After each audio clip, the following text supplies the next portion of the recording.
Pakistan Peoples party کے دوستوں نے جو گفتگو کی ہے بجٹ کے حوالے سے، جس طرح عوامی امنگوں کی ترجمانی کی ہے، جس طرح ان کی قیادت میں سے تقریریں ہوئی ہیں، واضح طور پہ پیپلز پارٹی کے میجورٹی دوستوں نے کہا کہ یہ جو بجٹ ہے یہ عوامی امنگوں کا ترجمان نہیں ہے۔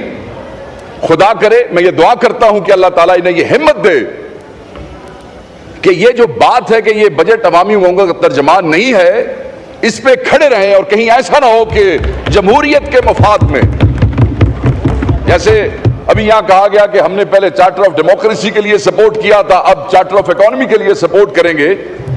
بھئی آپ کلیم کرتے رہے ہیں کہ آپ مزدوروں کی پارٹی ہیں، کیا اکنامک سروے میں لکھا ہوا ہے مزدوروں کے حوالے سے؟ آپ غریب کی بات کرتے رہے ہیں، غریب کے ساتھ کیا کیا ہے؟ ایجوکیشن کی بات کرتے رہے ہیں، ایجوکیشن کے ساتھ کیا کیا ہے؟ ہمارے ایک دوست جو وزیر ہیں وہ بڑی سر میں اور لے میں تقریر کر رہے تھے، اور کرتے کرتے بار بار انہوں نے چلانا شروع کیا کہ آپ کو اس چیز پہ اعتراض ہے، ہم نے یہ اچھا کام کیا، آپ کو اس چیز پہ اعتراض ہے، آپ کو اس چیز پہ اعتراض ہے۔ تو میں اپنے اس دوست کو اور اس ہاؤس کو بتانا چاہتا ہوں، ہمیں بہت سی چیزوں پہ اعتراض ہے سر، اعتراض نہیں ہے، ہمیں بڑی تکلیف ہے کہ آپ نے یہ جو عوام دشمن بجٹ پیش کیا ہے، ہمیں تکلیف ہے کہ آپ نے سیلریڈ کلاس کو تباہ کر دیا ہے ٹیکس کے وزن سے، ہمیں اس بات کی تکلیف ہے کہ وہ جو ٹیچرز اور ریسرچرز تھے جن کو پچھلے کئی سالوں سے ٹیکس کا ریبیٹ دیا جاتا ہے 25%، آپ نے ماشاءاللہ آپ نے وہ ریبیٹ ان ٹیچر سے، معلم سے، استاد سے یونیورسٹیوں کے اور ریسرچر سے وہ آپ نے وڈرا کر لیا ہے۔ آپ نے ہیلتھ پہ سبسڈی جو ہے وہ ریووک کی ہے، آپ نے کھانے کے اوپر ٹیکسز لگائے ہیں، آپ نے انسانوں کے کھانے پہ تو جو ٹیکسز لگائے ہی لگائے، سبسڈیز آپ نے وڈرا کی ہی کی، آپ نے جانوروں کو بھی معاف نہیں کیا ہے، آپ نے کیٹل فیڈ کو جو ہے اس پہ بھی، جو کہ ایک شیڈیول کے اندر آپ اس میں تبدیلی کر ہی نہیں سکتے تھے۔ میں یہ سمجھتا ہوں کہ ہمیں تکلیف ہے اس لیے کہ آپ ایگریکلچر کے لیے کچھ نہ کر سکے بلکہ آپ نے اس کو تباہ کیا ہے، ہمیں تکلیف ہے کہ آپ نے ایکسپورٹر کو تباہ کر دیا ہے، ہمیں تکلیف ہے کہ آپ جو ہے وہ ڈیولپمنٹ بجٹ کے نام پہ یہ جو سیاسی رشوت دینا چاہتے ہیں، ایک طرف آپ نے جو ہیلتھ پہ سبسڈی وڈرا کی ہے وہ 30 ارب روپے کی ہے، اور دوسری طرف آپ 75 ارب روپے کی ڈیولپمنٹ سکیمز دینا چاہتے ہیں۔ میں تو سمجھ نہیں آتی کہ آپ نے یہ کس حوالے سے یہ فیصلہ کیا ہے، اور جو پولٹری کی آپ نے وڈرا کی ہے وہ کم از کم 42 ارب سے اوپر بنتی ہے۔ اس کا یہ مطلب ہے کہ اب خوراک کے جو آگے معاملات ہیں وہ آگے کیا ہوگا وہ آپ کو پتہ لگے گا۔ آپ کا ایک جو اہم معاملہ ہے وہ یہ ہے کہ ہماری جو مڈل کلاس ہے،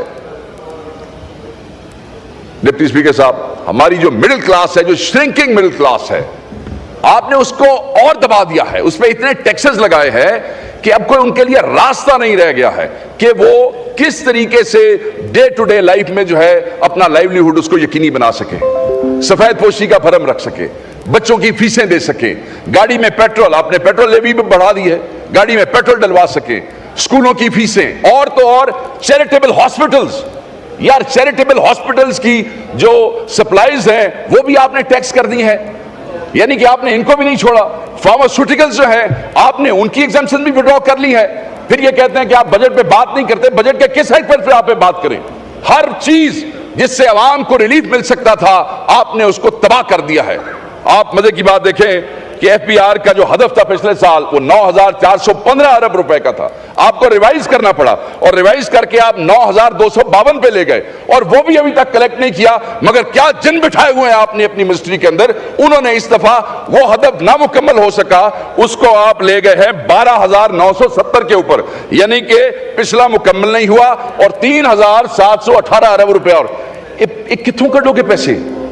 یہ ساری ہڈیاں چنو چھوڑو گے؟ کہاں سے یہ نکالیں گے؟ لوگ پچھلے پیسے دے، tax tax tax, there has to be a taxable income, if there will be no income there will be no tax۔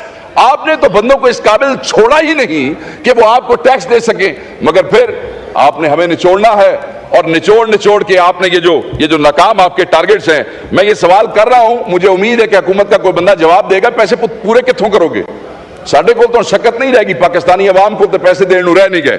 بجلی کا ذکر بار بار کرتے تھے، میں کروں گا، ہر پارٹی نے کہا 300 یونٹ فری، پیپلز پارٹی نے کہا، نون لیگ نے کہا، ایک نویں بھی آ گئے نے وہ آئی پی پی والے، انہوں نے بھی کیا 300 یونٹ، ان کا بھی ایک صدر یہاں بیٹھا ہوتا ہے، اس نے بھی کہا 300۔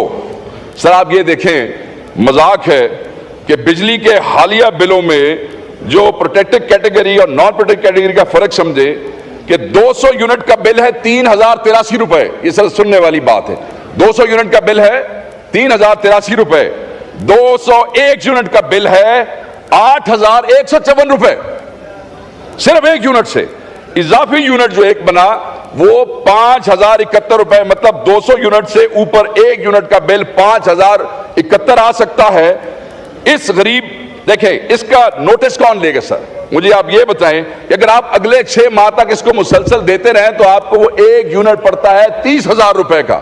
یہ کی کر رہے ہو تسی عوام نال؟ 300 یونٹ فری دینے والے ایک یونٹ کا 6 مہینے میں 30,000 روپیہ وصول کر رہے ہیں. پھر تسی سانو کہندے ہو کہ جناب آپ بجٹ پہ بات نہیں کرتے ہو. کیڑی گل کریے بجٹ پہ تواڈے نال؟ بجٹ پہ تو بات کرنے والی ہے نہیں. آپ نے تو کباڑا نکال کے رکھ دیا لوگوں کا. پھر آپ کہتے ہیں کہ ٹیکس جو ہے اسی کو ٹیکس کیا جا رہا ہے. ٹیکس جو ہے اسی کو ٹیکس کیا جا رہا ہے. ٹیکس بیس جو ہے آپ اس کو ایکسپینڈ کرنے کی بجائے, نیٹ کو ایکسپینڈ کرنے کی بجائے وہ جو بیس ہے اسی کو ڈیپن کرتے جا رہے ہیں. آپ کا جو فائنانس منسٹر تھا وہ اس دن بات کر رہا تھا ٹرانزیشن کی کہ جی وہ جو آپ کی کنزمپشن سینٹرک ہے اس سے آپ نے جانا ہے انویسٹمنٹ سینٹرک. کیسے ایکسپلین کرو نا. اکنامک سروے میں تو نہیں لکھا ہوا, تم نے بھی گفتگو نہیں کی. کیسے جانا ہے؟ صرف کہانیاں سنانی ہے.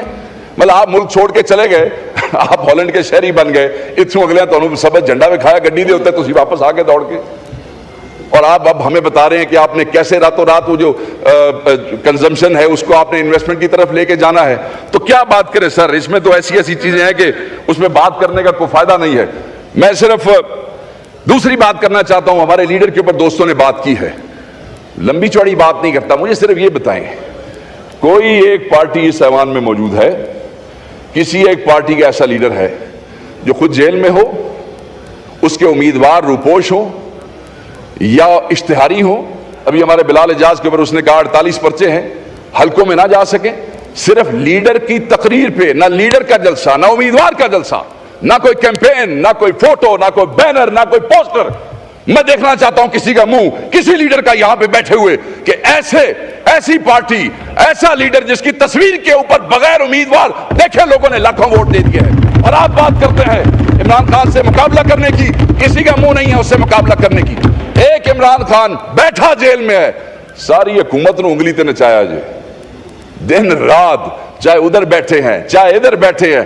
عمران خان کے ساتھ میں اگلے دن, اگر مجھے موقع دیں سر, حکومت کے چند دوستوں کے ساتھ بیٹھے تھے یہیں آپ کے دفتر میں. ایک بڑے سینئر اور سنجیدہ آدمی جو حکومت کے ہیں, انہوں نے کہا اے سسٹم ریپ اپ ہونا جی ہے, سسٹم ریپ اپ ہونا کی ہونا جی, بس یہ مستی نے جو کیا نا یہ سسٹم ریپ اپ ہو جائے گا. میں کہ جو مستی نے کیتا ہے میری گارنٹی لے لو, سسٹم میں دی وے تو ریپ اپ کو نہیں جو ہونا, میں لکھ کے دے دینا تھا. جو تسی نہیں کر رہے نا یہ سسٹم ہو دی وجہ تو ریپ. دیکھیں ہمیں تو کھڈے لائن لگایا ہوا ہے جیلوں میں, روپوش, پرچے, تھانے, پولیس. ابھی پرسوں ہم نے احتجاج کیا تو اس میں خود FIR اپنے پہ کروا کے آیا ہوں. ٹھیک ہو گیا سر. تو اگر یہ ریپ اپ ہونا ہے تو جہے کم واسطے تمہیں لیا سی تسی نلائکی تواڈی پہ تسی وہ کر نہیں سکے, اس واسطے ریپ اپ ہونا چاہیے. وزیر بھی بن گئے, وزیر اعظم بھی بن گئے, ڈلیور ہو کچھ نہیں سکیا. ساڈی وجہ تو ریپ اپ نہیں ہونے لگا, ساڈی وجہ تو ہوندا تے پھر تو پہلے ہی ہو گیا ہوندا, تسی بیٹھے ہی نہ ہوتے تھے. ادھر ریپ اپ ہونا because you fail to deliver, you could not deliver. Even جو آپ کے آقا آپ کو لے گئے تسی انہوں بھی راضی نہیں کر سکے, انہوں کہندے بھائی چھٹی کرا دوے نو موقع دیو. دوسرے بھی خوش نے, دیکھو آج تقریراں کیسی ہوں. آپ دیکھیں ہمارے بھائیوں نے کیسی تقریریں کی, اور وہ اسی لیے کی کہ دیکھیں امید نظر آتی ہے. جب اپنے ادھر کمروں میں بیٹھ کے ایسے نا امید ہو جائیں اپنی نالائکی کی وجہ سے, اپنی نان پرفارمنس کی وجہ سے, تو میں یہ سمجھتا ہوں کہ میرے خیال میں سائیں خوش نہیں ہوئے. ہمت تھوڑی مارو اور ذرا کام نو ذرا چک کے رکھو تاکہ تھوڑا معاملہ ٹھیک ہو جائے. سر یہ تو میں خان صاحب کے حوالے سے بات کر رہا تھا. سوات کے اوپر میں ایک بات کرنا چاہتا ہوں. جو واقعہ وہاں پہ ہوا, حضرت ابو ہریرہ سے روایت ہے, نبی پاک نے فرمایا, مفہوم ہے کمی بیشی اللہ معاف کرے, کہ نبی پاک نے ایک دفعہ صحابہ کو کہا کہ فلاں آدمی کو آگ لگا دو کسی سزا پہ, فتح خیبر کے موقع پہ, اور پھر فوری کہا, حضرت ابو ہریرہ سے روایت ہے کہ نہیں واپس, کیونکہ رب کا حکم ہے کہ یہ سزا آگ دینے والی, جلانے والی, یہ رب کے علاوہ کوئی نہیں دے سکتا. تو کوئی انسان کھڑا ہو کے خود ہی جج بن جائے, خود ہی جوری بن جائے اور یہ کر دے, چاہے وہ کسی صوبے کے کسی ضلع میں یہ واقعہ ہوا ہے, اس پہ ہم سب کو اکٹھے ہونا چاہیے. ہائیلی کنڈیمیبل ہے یہ. آپ اس کو چھوڑیں, ہمارا امیج کیا ہے, امیج تو چھڈو, امیج پلے ہی کچھ نہیں ہے, باہر امیج دی کہانیاں سی سنانے ایک دو بہ کے. بات صرف یہ ہے کہ ایز اے مسلمان، ایز اے پاکستانی ہمارے پلے کیا رہ جاتا ہے سر. ہمیں اس کے اوپر سوچنا پڑے گا، اور سنجیدگی سے نمبر بنانے کے لیے نہیں کسی نے ریزولوشن پاس کی، کسی نے نہ، ہمیں اس کے لیے ایک پہلی دفعہ نہیں ہوا سر. درجنوں بندے اس نفرت، اس جاہلیت اور اس بےہودگی کا جو وہ بن چکے ہیں کہ کوئی فیصلہ ہی نہیں ہے، کوئی تحقیق ہی نہیں ہے، کوئی تفتیش ہی نہیں ہے. اور آخری بات سر میں آپ سے کرتا چلوں، اور وہ بڑی ضروری ہے، اور وہ یہی ہے سر کہ ایک ٹرم ہے illusion of control. میں اس کے اوپر بات کو ختم کروں گا سر. illusion of control مطلب when people starts overestimating their ability to control events. اس میں ادارے، اس میں حکمران، اس میں وزیر، بڑے چودھری، جی میں اب جب سمجھتے ہیں کہ میں ہر چیز کو کنٹرول کر لوں. سر اسٹیٹ جو ہے نا، جو پورا ایک جو اسٹیٹ کا جو وہ اس میں آرگنز ہیں، وائٹل آرگنز ہیں. ہر آرگن کا اپنا اپنا کام ہے سر، اور سب نے مل کے چلنا ہے. اگر دل ہے، یہ وائٹل آرگن ہے، اگر یہ بڑا ہو جاتا ہے نا سر تو پھر 100 بیماریاں ہو جاتی ہیں، پھر ڈاکٹر کے پاس جانا پڑتا ہے. ہمارے ہاں لوگ خوش ہوتے ہیں دل بڑا ہو گیا. نہ، باڈی میں دل کا جو سائز رب نے آپ کو دیا ہے، اگر وہ بڑا ہوگا تو مصیبت بن جائے گی. جگر خراب ہوگا تو آپ کی آنکھیں، آپ کی سکن اور آپ کے ناخن، آپ کے ٹیشوز آپ کو بتائیں گے. سو کہنے کا یہ مقصد ہے کہ جس وقت ادارے یا وہ وزیر اعظم جن کو بٹھایا جاتا ہے وہ اپنے آپ کو اوور ایسٹیمیٹ کرنے لگ جاتے ہیں، اور پھر 6 مہینے پتہ لگتا ہے کہ ہم سے چیزیں کنٹرول نہیں ہو رہی ہیں، تو اس کے بعد دیکھیں جب ہائپر ایکٹیویٹی ہوتی ہے نا سر باڈی کے اندر. شکریہ، وائنڈ اپ کریں. میں سر مکار ہیں، بریک بھی لینا ہے. ہمارے آنریبل ممبر نے لاہور جانا ہے تو 2 منٹ ان کو دینے ہیں. سر بالکل ختم سر، بالکل وائنڈ اپ کریں پلیز. آپ میں نیاز مند بھی ہوں، آپ کا عقیدت مند بھی ہوں، آپ سے دوستی کا میں 1-2 منٹ تو مانگ ہی سکتا ہوں. وائنڈ اپ کریں پلیز. بڑی مہربانی آپ کی سر. سر گفتگو صرف میں یہ کہہ رہا تھا کہ اگر کوئی ادارہ اپنے اصل سائز سے بڑھ کے کام کرنے کی کوشش کرتا ہے تو وہ تو یہ سمجھتا ہے کہ میں شاید زیادہ تیز چل رہا ہوں یا میرا سائز بڑا ہو گیا ہے تو میں سب کو کنٹرول کر لوں گا. نہیں، وہ سارے جسم کا ساتھ لے جاتا ہے. تو اسٹیٹ میں بھی اگر ہر آرگن اپنا کام کرے گا تو وہ چلے گی. اور دوسری بات یہ ہے کہ جب ایک آرگن خراب ہو جائے گا تو پورے جسم اور پوری اسٹیٹ کا سر لے گا. علاج ہونا چاہیے. ہم علاج کیے بغیر نئی حکومت انسٹال کروا لیتے ہیں اور اس کے بعد یہی ہوتا ہے بس یہ سسٹم وائنڈ اپ ہونا ہے. سسٹم وائنڈ اپ ہوگا تو کیوں ہمارے لیے نہیں ہوگا. سارے گھر جاؤ گے کھلے پہن گے تو سانو تو پہ ہی رہنے، تسی بھی لائنیں لگ جاؤ گے. یہاں پہ ہمارے ایک بھائی نے کہا کوئی بچوں کا رونا رو رہا ہے، کوئی اس کا رونا. مجھے افسوس ہے، میں نے اسی ہال میں سن 2002 سے انہی کی پارٹی کے لوگوں کو، بچوں کا، عورتوں کا، وہ پیپلز پارٹی والے نے سانو کوٹ چھڑیا، نون لیگ والے. بس شیخ صاحب کا مائک کھول. یہ سارے رونے دھونے میں نے سنے. ایز اے کولیگ میرے خیال میں اگر کوئی کولیگ اپنی ایشو یا کوئی ایسا ڈسکس کرتا ہے یہاں پہ تو کوئی کٹسی ہونی چاہیے. یہ اتنی خوشامد میں بندہ اتنا آگے نہ چلا جائے کہ بندہ کہے اگر وہ مجبور ہو گیا ہے میں نے یہاں پہ ایک بات بتانے پہ تو we should all support each other on this issue rather than کہ ہم مذاق بنا لیں کہ 1-2 دن کی خوشامد ہے اپنے کسی لیڈر پہ کر لیں گے، بعد جس نے تو کھلے پہن کے پھر اسی کی کریں گے. آخری جملہ کہتا ہوں سر، ہر کوئی کہتا ہے، اور یہاں ابھی ایک اور ممبر نے کہا کہ کون لے کے آیا طالبان کو. میں نے نہیں پتا، تسی حکومت تو تسی دس چھڑو کون لے کے آیا. شکریہ.